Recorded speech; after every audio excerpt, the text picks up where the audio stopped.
Ignite your curiosity with Austin Next. We're watching Austin transform from a thriving ecosystem into a global superstar. With our host, Jason Scharf, we aspire to better comprehend the true nature of innovation. Together, we will uncover what makes a successful ecosystem and navigate the technologies shaping our future. Now let's dive into what's next.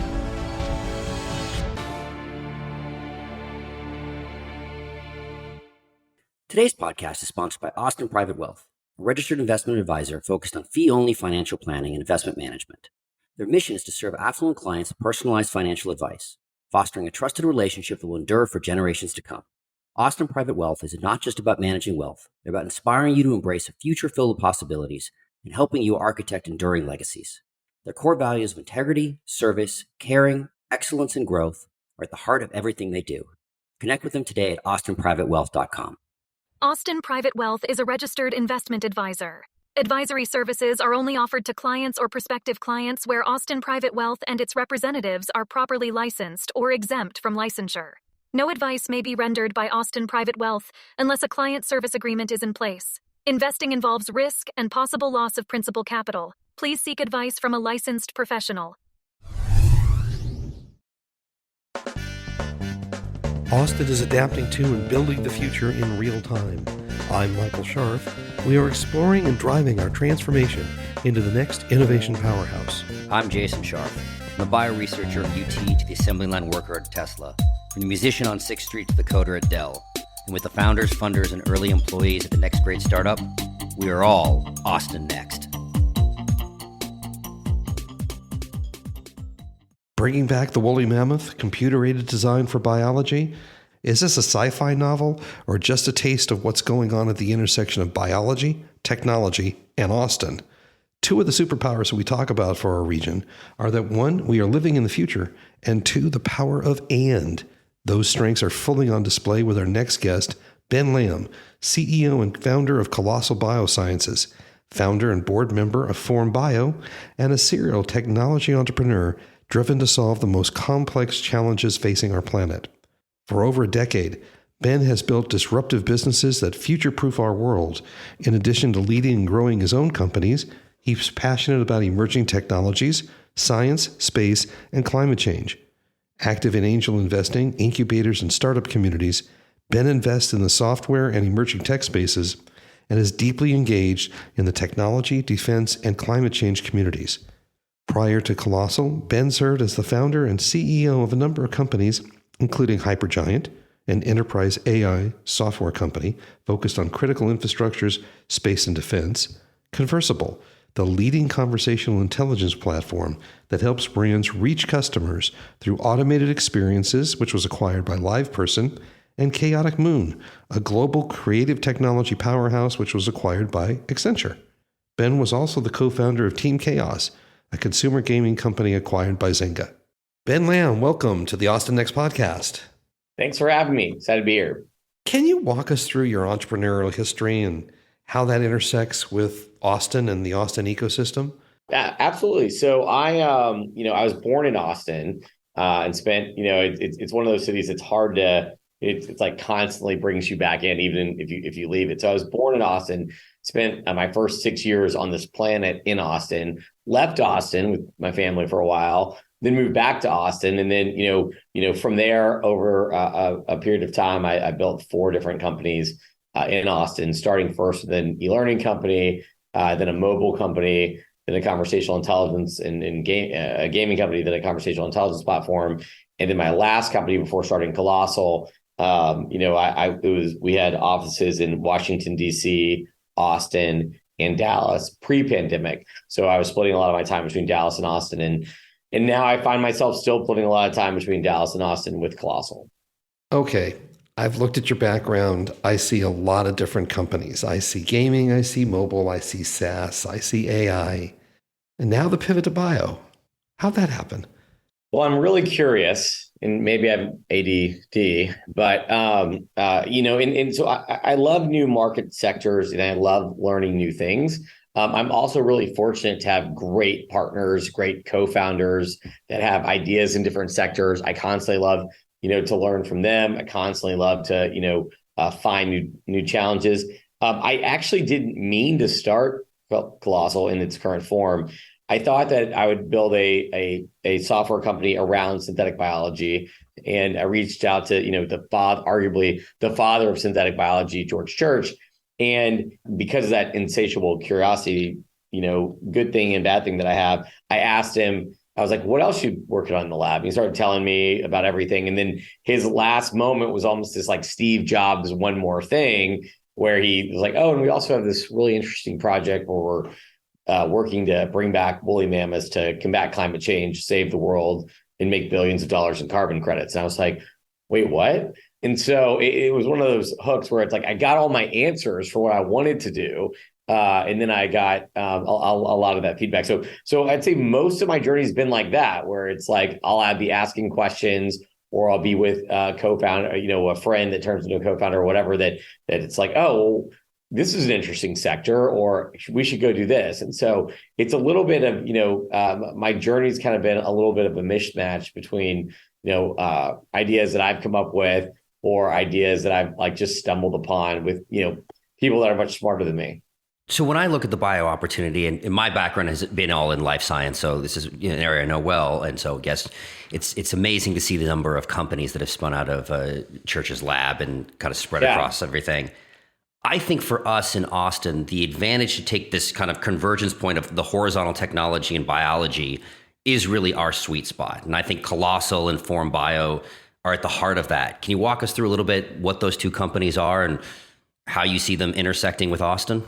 Yeah, and I think I think it's definitely Austin, but I think it's the broader Texas ecosystem. It's like, oh, and we also have this really interesting project where we're working to bring back woolly mammoths to combat climate change, save the world, and make billions of dollars in carbon credits. And I was like, wait, what? And so it was one of those hooks where it's like I got all my answers for what I wanted to do. And then I got a lot of that feedback. So I'd say most of my journey has been like that, where it's like I'll be asking questions, or I'll be with a co-founder, a friend that turns into a co-founder or whatever. That it's like, oh, this is an interesting sector, or we should go do this. And so it's a little bit of my journey's kind of been a little bit of a mismatch between ideas that I've come up with or ideas that I've like just stumbled upon with people that are much smarter than me. So when I look at the bio opportunity, and my background has been all in life science, so this is an area I know well, and so I guess it's amazing to see the number of companies that have spun out of Church's lab and kind of spread across everything. I think for us in Austin, the advantage to take this kind of convergence point of the horizontal technology and biology is really our sweet spot. And I think Colossal and Form Bio are at the heart of that. Can you walk us through a little bit what those two companies are and how you see them intersecting with Austin? Yeah, and I think I think it's definitely Austin, but I think it's the broader Texas ecosystem. I felt for a long time it was like just Houston, just Dallas, just Austin, San Antonio, but I really do feel like more and more it becomes more and more truly a Texas melting pot. Being from Austin and built 4 companies in Austin, I'm very partial to Austin, but at least that's what I'm seeing now. And so, yeah, I feel like we have, if you look at biology and you look at kind of like the curve where it's going, I feel like a lot of technologies in the biology sector, specifically around software and some even robotic process automation, feels like where enterprise software was in the late 90s. Like it's got bad user interfaces. It's got a lot of system integration issues that don't work together. You have a publishing model that doesn't necessarily that rewards a publish or perish model in academia that doesn't always encourage as much collaboration as there probably should be. Even with the work that we're doing with Colossal, we see that with some of the even ancient DNA out there, which I'll talk about. But so I really feel like Austin and then in the broader Texas ecosystem has a lot of the right components that, when applied to the biology lens, can be a complete game changer, whether it's synthetic biology, biotech, or just other types of healthcare. And so the two companies that we've started, one is Colossal, and Form Bio spun out of Colossal, and Colossal is, to our knowledge, the world's first de-extinction company. So we're working on building technologies to bring back extinct species for ecosystem restoration. And along that journey, though, we're developing two kind of subsets of technologies, one that are conservation focused. And so our hope is that all of those technologies are subsidized and free for the world, and help empower conservationists to be better and protect existing biodiversity even more. And then the second fold is kind of where Form Bio falls. On the path to de-extinction, we're building technologies for analysis, sequencing, editing, functional assays, ex utero development, kind of all the way kind of through the stack of within rheology and stem cell reprogramming. And so when we find software, wetware, or hardware that has applications of human healthcare, because Colossal is myopically focused on de-extinction and species preservation, but we are working mammalian cells. We will spin those companies out, mirror the cap table, make sure we have the right management team and infrastructure and funding behind it to make it be successful. And so Form Bio is our first technology spin out. It's a software platform. Given my background, Kent's background, Andrew's background, it probably makes sense that it's a software platform, but we built it internally to use on all the projects for our de-extinction efforts. And then as we started having conversations with different universities, it became very clear that they would love to use some of our software and technologies for other research, whether it was molecule design or cancer research. And so it was a first. We kind of got, independent market feedback from a lot of our research partners that they would love to use it for things other than what we were collaborating with them on. It was a pretty clear path for us to spin that out. So coming out of the genomic sequencing, I used to work at Illumina, and knowing that that's awesome. The bioinformatics now is the bottleneck. We're getting faster and faster sequencing, easier workflows on that side. But then it just slams into the wall of the software of saying, okay, do we have either the processing power or just the tool set? Like, can it be easier to be understanding of what it is that we're looking at without being, having to staff up 50 bioinformaticists? Well, and then also that bridge between bench scientists and computational biology cores, right? Because it's like, to your point, we want to put that power in the hands of bench scientists so that then computational biology course can focus on even bigger issues, right? But what's so crazy and interesting to me is that some of the turnaround times that we were seeing for our bench scientists to truly understand what they were looking at in their data is like weeks and months. And we're like, wait, we can't wait weeks and months between every experiment. That's absolutely great to talk. And so you're saying that biology is slow and inefficient in the way that we've been studying it and innovating on it? I don't know what you're talking about. Yeah. And academia has the exact right model to encourage scientific discovery too. Oh, then we'll get into the clinical side and how fast how fast hospitals and doctors actually uptake new technology. It's like the Ice Age. Yeah, it's very Pleistocene in its nature. But I do think that Illumina probably has, some of the best tools out there, but even some of these other, sequencing and next gen sequencing or current gen sequencing companies that we're also collaborating with in addition to Illumina, and I would say Illumina's tools are perfect, and they obviously are focused very much on sequencing, right? But even just the other sequencing companies don't really even have anywhere near the technology stack that Illumina has, right? Just because they are the 800-pound gorilla in the category. So when you look at that and you see mass market opportunity all the way across the stack, it's something that we decided to expand upon what we built for Colossal. And turn it into its own product. No, and I think that's something that the fact that we're using the term technology stack in biology, that's one of the big shifts. I mean, you wouldn't have heard that term 10 years ago, no way. 5 years ago, it was just, here are the things that I'm using. But now we still think about, especially as you bring in synthetic biology, okay, we're understanding, now we're going from read to write. Here's the application space that we're able to do. And it really gets us to from this change of, hey, I'm doing research that takes years to understand, to now it's an engineering problem. I can go try to solve it. I was on a call late last night with a candidate that we're bringing in that's working on some of our placental interface work. There are certain words and phrases that I never thought in my lifetime I would ever say, like placental interface work together. And I was like, look, here's where we are. That's how we're evaluating. These are the internal projects that we're working on our ex utero development systems. And, but I love to, I actually kind of love critics because you learn a lot more from a critic than you do from someone's like, that's amazing, because that kind of stops there, right? After the amazing. And so you learn a lot. And so I always ask in these interviews, like, what do you think's wrong? What do you think we're absolutely doing wrong, right? Or how would you approach this? And so I asked this guy last night, and he kind of echoed exactly what you said, Jason. He's like, well, this isn't really a biology problem. We actually understand it. We understand it on Carnegie scale. We understand how it works. We understand all of the different chemicals and kind of like, for the most part, where they kind of stage gate these systems. But he's like, it's really just an engineering problem. And this was a biologist. This was a developmental biologist who told me this from North Carolina that we are sitting an offer to. And he literally told me, he's like, this is just an engineering problem.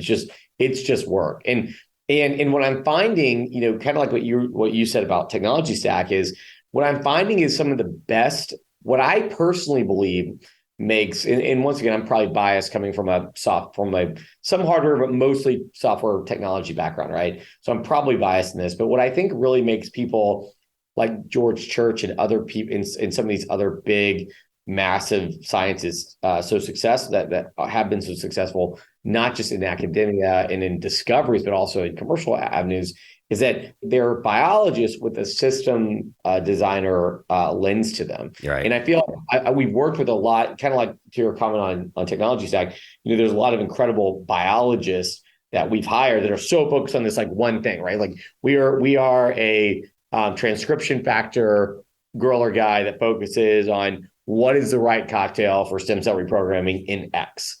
But they don't look at the entire system of how that applies, right? And so I think that things like systems engineering and looking at in systems design as it applies, to technology stacks through the lens of biology will create continued opportunities. But I'm starting to hear that. Like, I like to joke. Someone asked me the other day, what's the hardest thing you've achieved at Colossal? And I was like, well, we reprogram biologists to work in Scrum and Scrum and Agile formats. I was like, we use Jira.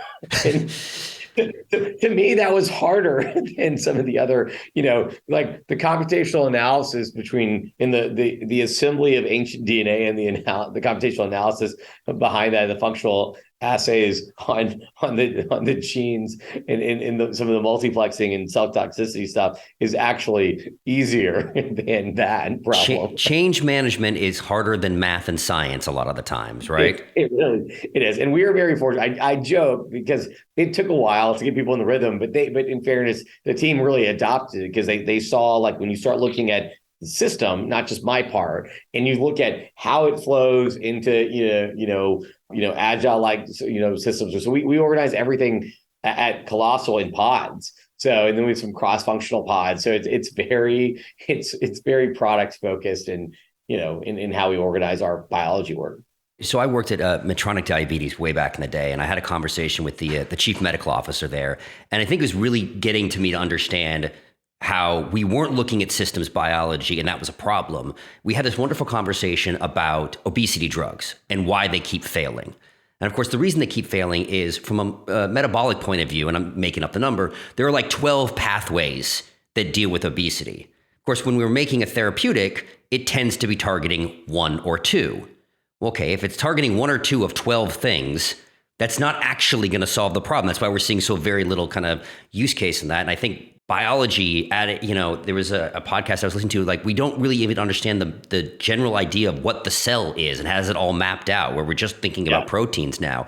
And so it's not as kind of straightforward and in a place that we can understand it well enough to apply this. And only now, as we have some of the tool sets that makes it easier, whether it's genomic sequencing, whether it's CRISPR or et cetera, and now with AI and possibly quantum stuff coming on, we can start attacking these problems at a system level.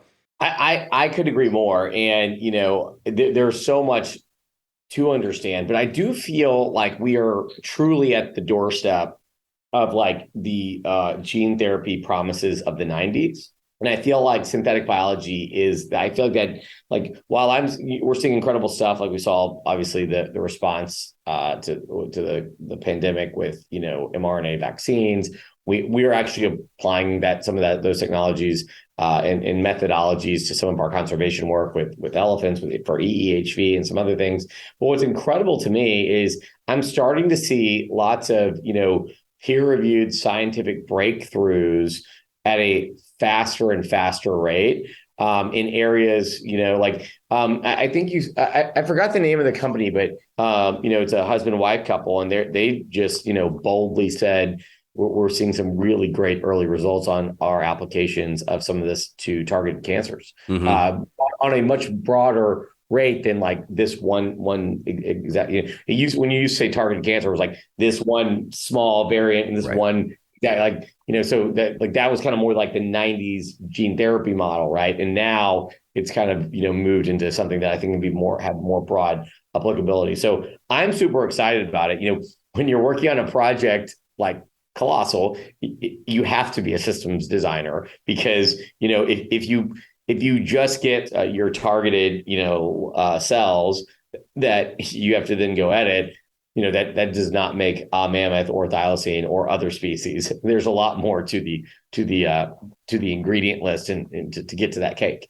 And so, but we are excited about some of the breakthroughs that we're making. Like we filed a bunch of really interesting patents that we think have applications to human IVF to increase viability of embryos. And if you look at like cryogenics, or you look at the IVF market, or even the surrogacy market, it's just, for humans, it just continues to go up, right? And so people are having kids later in life. Same-sex couples, transgender couples, others are looking for additional kind of options. There's whole companies now that are focused on gametogenesis.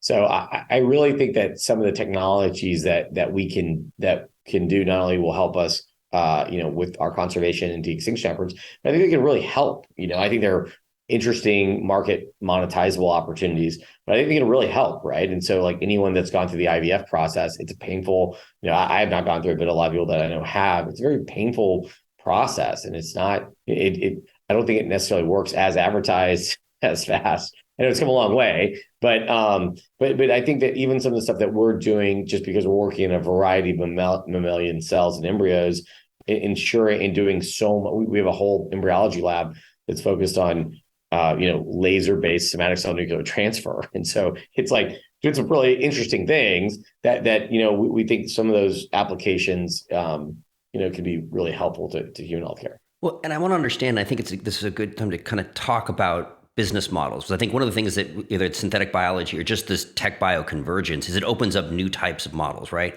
So Form Bio as a software tool, okay, the model makes, it's a pretty standard model of software tools, but you talked about your conservation efforts with Colossal being, trying to be free and helping, you're spinning out human healthcare. So I think the billion-dollar question here is, what's the business model then for a company like Colossal? Yeah. So, it's multiple phases, right? And so, this is not a short journey that we're on. That was kind of the biggest fundamental shift that I had to do, because, when people, I feel like entrepreneurship is not for the faint of heart. And so having people, tell you you're crazy or tell you is something that I've heard, since I was 21 years old. So pretty used to it by now. And what's interesting for me is, one of the biggest shifts I had with my methodology is I'm very intellectually curious, as I talked about earlier. And so I tend to look for new, interesting opportunities. I get bored easily. So this is a long-term commitment, so I spend a lot of time soul searching. I'm like, do I want to go heavy all in on, so many other investments and have spin outs like Form Bio, but do I want to go so all in on something that has this long of timeline? And I kind of preface the monetization side of it like that, because that's also our view on the monetization. And we've been very transparent with our investors. I mean, and we just have incredible investors like, Thomas Toll and Jim Breyer and others, Tim Draper, that have just been really supportive of us, and they've invested in every round. They're very supportive of what we're trying to achieve. But, we look at this as akin to the moon landing, right? And so, like, there's massive technologies that kind of got spun off from that. Like some of those fundamental technology to allow this conversation to happen, right? And so, that's the Form Bio model, which is a component, to our business. Doesn't generate revenue, but it creates lots of asset appreciation for all of our investors as we spin out these technologies, right? Secondly, we have created over 40 billion media impressions with 98% positive or neutral feedback since launch. That's massive. I mean, that is from a consumer perspective, right? Because I've done some stuff in entertainment. That's insane. It's insane numbers, like Super Bowl numbers, right? And so narratives matter. Yeah. And so, and I think that people are really engaged and excited about what we're doing. But I think it's really important that we continue to be transparent. And so, Thomas Stoll, who's our largest investor, and he was one of the big supporters of this project initially, and continues to be. His big ticket to us was Legendary Pictures also did reboot Jurassic Park into Jurassic World. That is not what we're doing. So sometimes I get asked that question. So I just want to get ahead of it. But what was interesting is that, just like if you look at the Planet Earth series, you look at all these things, there's a huge opportunity for us to be transparent, educate, but also make money on kind of the media consumer side of the business. And then, what's interesting is we're starting to work with governments. We'll make some announcements next year around some of our government partnerships, but our goal is to rewild these species. There's Eden bonds, carbon credits, the carbon credit market alone is a $200 billion market, forecasted to move to, 2.7 trillion in the next 5 years. And you've got, the Paris Agreement, which I think most people are familiar with. It requires that 66% of those efforts are nature-based solutions, preventing deforestation, reforestation, rewilding. And so all of the animals that we work on, we want to rewild back into nature, right? And so we want to make sure that they have kind of their place back in nature. And then some of the technologies that we're developing have massive application to biodiversity and biodiversity banking, and helping current nations, handle their biodiversity. Because over time, we're building this de-extinction toolkit. And so we think there's some really interesting, we've worked with some of the big consulting firms and others. And what we found is that there's some multi-billion-dollar a year market opportunities around some of the rewilding of these species outside of the technology stack that you can use with countries. And so, but that's a very long-term focus, right? And so we will get to mammoths, we hope by 2027, but it's going to take 5 to 6 years before we can really start to rewild them and start to reap the benefits of that. So that's a longer timeline along the way than I have typically worked in. I typically build something, find some other stuff interesting. Someone wants to buy the other thing. And so. I want to pull on a string in terms of the work you're doing in the climate area and under the Paris Accords and the like, because that's something I work on as well. And talk to me about the efforts you guys are doing in terms of deforestation and reforestation. Yeah, so we at Colossal are not doing anything on deforestation. But we're also not doing anything. We directly aren't doing anything with reforestation. Kind of the two species that we have announced publicly, the woolly mammoth and the Tasmanian tiger, also known as the thylacine, have different kind of components kind of in that climate. Outside of biodiversity credits, they have different strategies for ecosystem restoration. So we're working very closely with the former lieutenant governor in Alaska, the head of Fish and Wildlife in Alaska, the largest landowner, the private owner, the second largest indigenous people group there, to really kind of build the right consortium, to figure out, even though we're 10 plus years out from putting, mammoths back into the Arctic. What is that process? How do you go through that process of rewilding? How do we make sure that we take people along, have people along the journey with us? We're not looking for permission. We're looking for collaboration. And so, in the case of the mammoth, it's all about Arctic rewilding, removing the coniferous trees and kind of restarting the Arctic grassland or steppe ecosystem, which we can talk more about. And then to your preventing deforestation question, that's where I think that thylacines can be massively helpful. So you obviously have things like trophic downgrading that you have, which is a process where if you remove a keystone species from an environment, specifically a predator in the case of the the Tasmanian tiger, the entire ecosystem kind of falls apart. We've seen it over and over again. Yellowstone kind of made, reintroduction of their project of reintroducing wolves after 70 years of their absence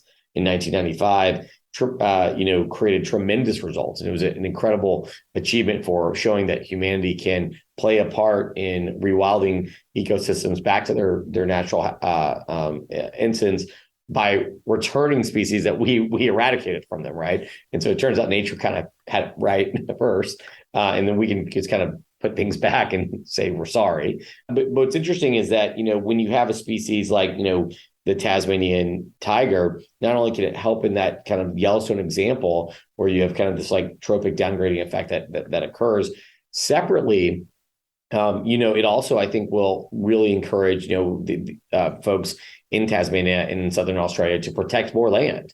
And so that protects from deforestation, right? And so, there's companies in Africa that, I don't know if they're nonprofits or not, but they're non-government organizations that are essentially working to help protect more and more land with private funding, but in partnership, because of what they're doing to preserve that, they're also getting, carbon credits around that, right? And so as it relates back to the thylacine, I think there's a huge opportunity if we say, look, we want to reintroduce 3,000 to 5,000 thylacines back into Tasmania. But, as a part of our role in that, we want you to protect more of that land so that it doesn't move to agriculture or into the logging industry, which Tasmania is pretty famous for. And so, so I'm sure we'll have, lobbyists from people that want to destroy stuff calling us, or calling people about us.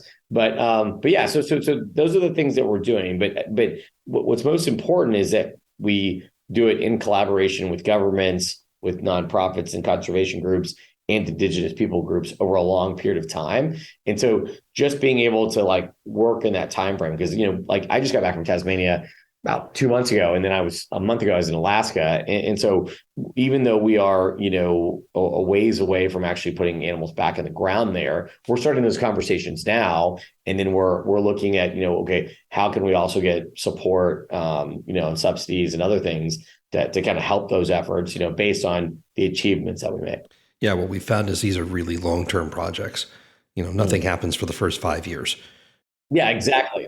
And so I was fortunate enough in Southern Australia I was lucky enough to be able to reintroduce the 21st Tasmanian devil back into the wild, which is, an endangered species. Most has been going endangered due to this kind of facial tumor disease. And there's this incredible group called ARC has isolated a population with the right amount of genetic diversity from the population in Tasmania, in Southern Australia, where they don't have the facial tumor disease.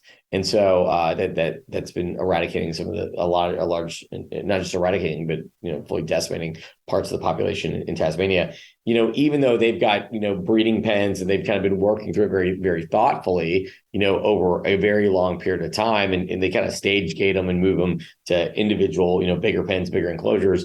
I got to reintroduce the 21st one, right? And so that it's not like that's been a multi-year process, right? It's not like sometimes people think about rewilding and then they get scared, like, oh my gosh, you're just gonna open the gates and put 3,000 Tasmanian tigers back in the wild, or 1,000 mammoths. It's like, no, it actually takes quite a long time to make 1,000 mammoths. So that's not exactly how it works. And so the fear in those comments almost excites me based on their assumption of success at that scale. So I want to circle back to something that you'd said earlier. So Texas has not historically been touted as a biohub. Houston's obviously had a lot going for it, especially on the Texas Medical Center. But I think we're really starting to hit our stride. You mentioned, Jim Breyer and Tim Draper as people who are investing in you. They both have, one, I think, moved to, investing more in Texas. And then I know Jim specifically has gotten a lot into bio. We moved here 2 years ago. I 100% agree with you. And I think that this is really going to be the next big biohub. As someone kind of building multiple companies in this space, what are the gaps that you see that we need to fill in this sector? Is it talent, connectivity, funding, infrastructure? What's going on? Well, I would say we have the talent from a software, AI, and technology perspective. I truly believe we have the talent. And I think we have great multidisciplinary talent. I think Texas is an incredible place to build companies, very business friendly state. For us, Texas and Australia are the two best places in the world to do genetic engineering with animals, thanks to the cattle industry, right? And so kind of like wrote the book or some of the stuff that we're doing. I don't think they knew that we'd be doing this, but at least it helped. And then but infrastructure is hard, like we have been fortunate in Dallas